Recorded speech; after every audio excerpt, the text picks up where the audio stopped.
You're missing something, not your keys, not that email you forgot to send. Something deeper, something you probably never knew you had. In the endless scroll of notifications, deadlines, and the constant anxiety of staying relevant, we've developed a dangerous skill, the ability to normalize the extraordinary, like the servant who was forgiven a debt he could never repay, only to walk out and strangle his friend over pocket change. We live amnesiac to the grace that actually sustains us.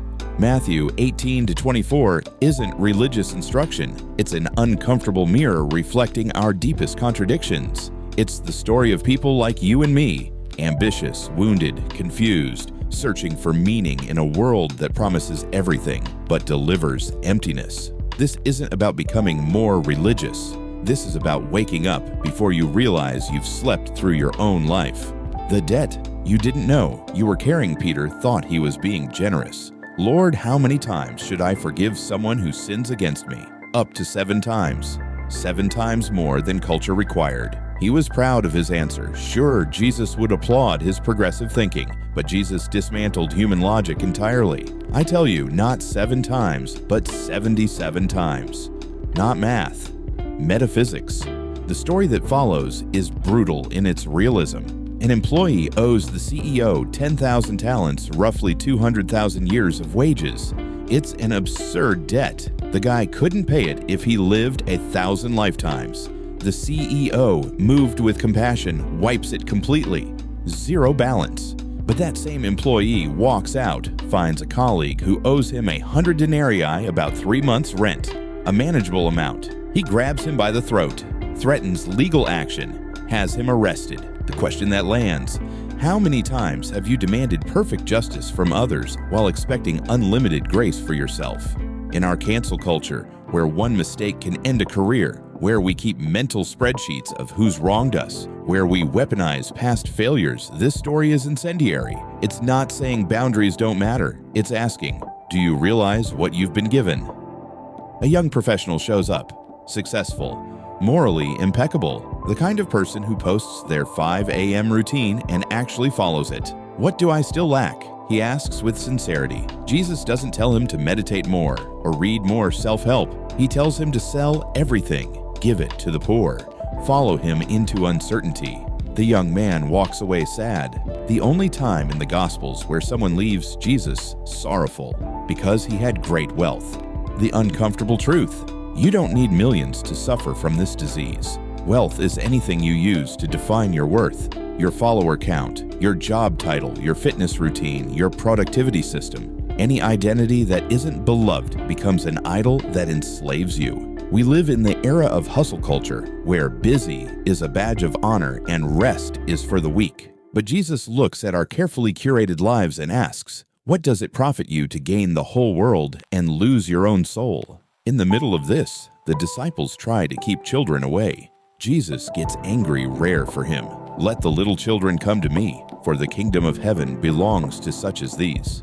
Children have no resume, no achievements to defend, no personal brand to protect. They receive because they know they need. They depend because they can't self-optimize. When was the last time you admitted you weren't in control, that you didn't have the answer, that you needed help?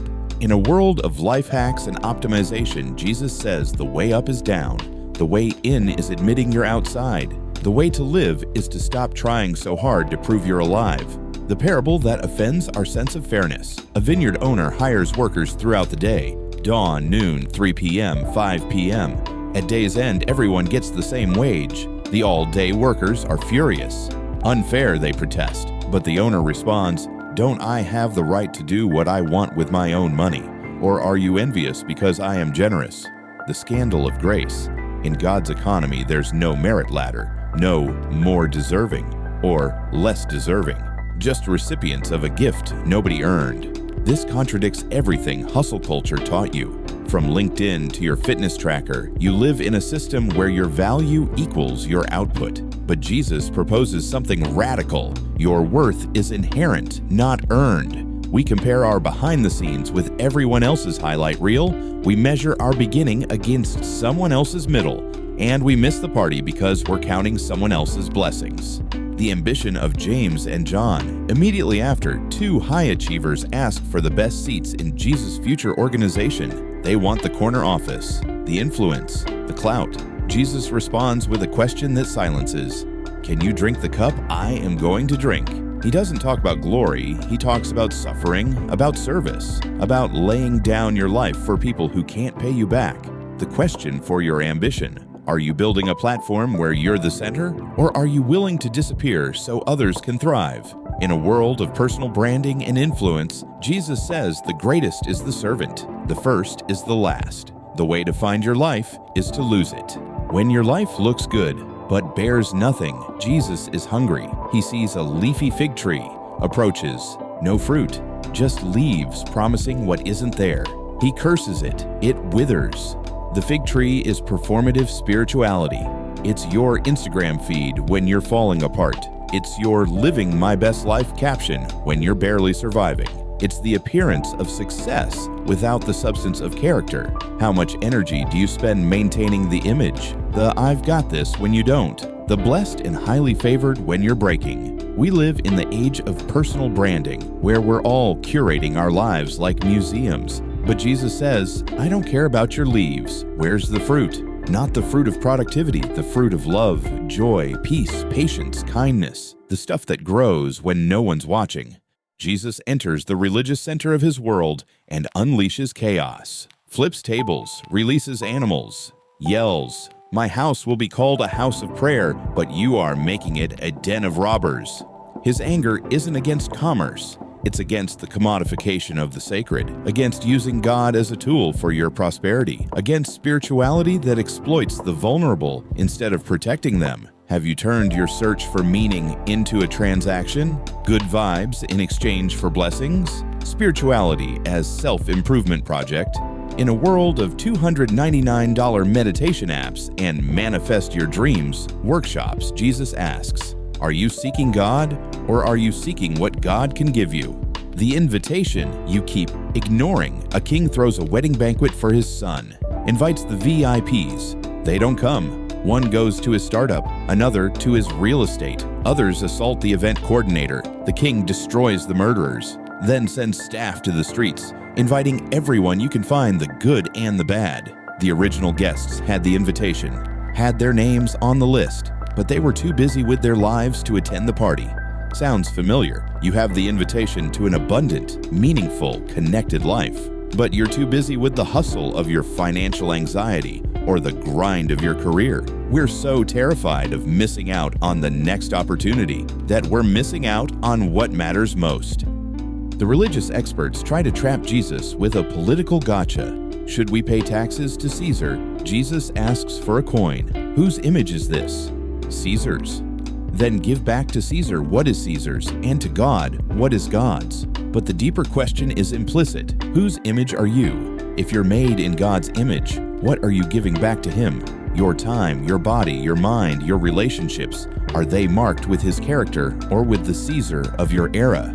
In a world of side hustles and 24/7 availability, what does it mean to give God what is God's? In the middle of confrontation, Jesus weeps. Jerusalem, Jerusalem, how often I have longed to gather your children together as a hen gathers her chicks under her wings, and you were not willing. This is the most moving image of God in Scripture. Not a tyrant demanding obedience, but a desperate parent protecting her children from imminent danger. And we, proud and self-sufficient, reject her covering because we think we know better. The end of the world, as we know it. The disciples ask about the end times. Jesus responds with graphic chaos, wars, rumors of wars, famines, earthquakes, persecution, betrayal, deception. Sound familiar? Climate anxiety, political instability, global pandemics, the slow unraveling of certainty. But the key isn't panic, it's endurance. The one who stands firm to the end will be saved. The paradox, the end of all things, isn't an invitation to existential dread. It's a call to everyday faithfulness. We don't know the day or hour, but we know the required character: watchfulness, faithfulness, love. In a world of eco-anxiety and political doom scrolling, Jesus says, don't be alarmed, don't check out, don't give in to despair. Keep showing up, keep loving, keep doing what you were made to do. One faithful worker serves his colleagues. Another says, "My boss is taking a long time," and starts exploiting his coworkers and living for the weekend. The difference isn't knowledge of when the boss returns, it's heart disposition. One lives like every day matters. The other lives like consequences will never come. The final question: if everything you've been avoiding caught up with you today, would you be proud of how you've been living? Building community or building your own kingdom? Serving others or serving yourself? We walked through 7 movements, 7 mirrors, 7 chances to see our own contradictions. Maybe you came here looking for spiritual inspiration, but what you found was something more uncomfortable, an invitation to die to your right to be offended, to die to your ambition for greatness, to die to your carefully constructed image, to die to your spirituality without substance, because only when you die to that can you find what actually matters. The unforgiving employee lost the freedom he already had because he didn't understand what he'd received. The rich young achiever lost his life because he couldn't let go of his resume. The all-day workers lost their joy because they compared their grace to others. The wedding guests lost the party because they were too busy. Forgiveness is available. Grace is unlimited. The invitation is still open, but it requires something modern culture considers madness: radical humility, admitting you can't pay your debt, that you need help, that without this, you're lost. You don't even realize what you lost isn't just a title, it's the human condition. We live amnesiac to our own souls, distracted by notifications that don't matter, accumulating followers who won't remember us, building reputations that will evaporate like mist. But today can be the day you remember, the day you turn, the day you fall to your knees, not out of desperation, but out of awe, at a love that pursued you when you didn't even know you were lost. The question isn't whether you can afford to follow this path. The question is whether you can afford not to. If you're reading this while deconstructing your faith, questioning everything you were taught, or feeling spiritually homeless good, you're in exactly the right place. This isn't about going back to a simpler time or accepting easy answers. It's about moving forward into something more real than the performance you were given. Don't settle for a spirituality that looks like a corporate brand. Don't accept a Jesus who looks like a political mascot. The real Jesus is more offensive, more beautiful, and more demanding than either. He's asking if you're willing to lose your life to actually find it. What's your answer? If this resonated with you, share it with someone who needs to remember what actually matters. And remember, grace isn't just a theological concept, it's the only force capable of healing a life that's burning out. Spiritual burnout, authentic faith. Deconstruction, meaning crisis. Hustle culture, Gen Z spirituality, religious trauma, forgiveness, purpose. Matthew 18-24, Bible study for skeptics. Faith deconstruction, spiritual but not religious.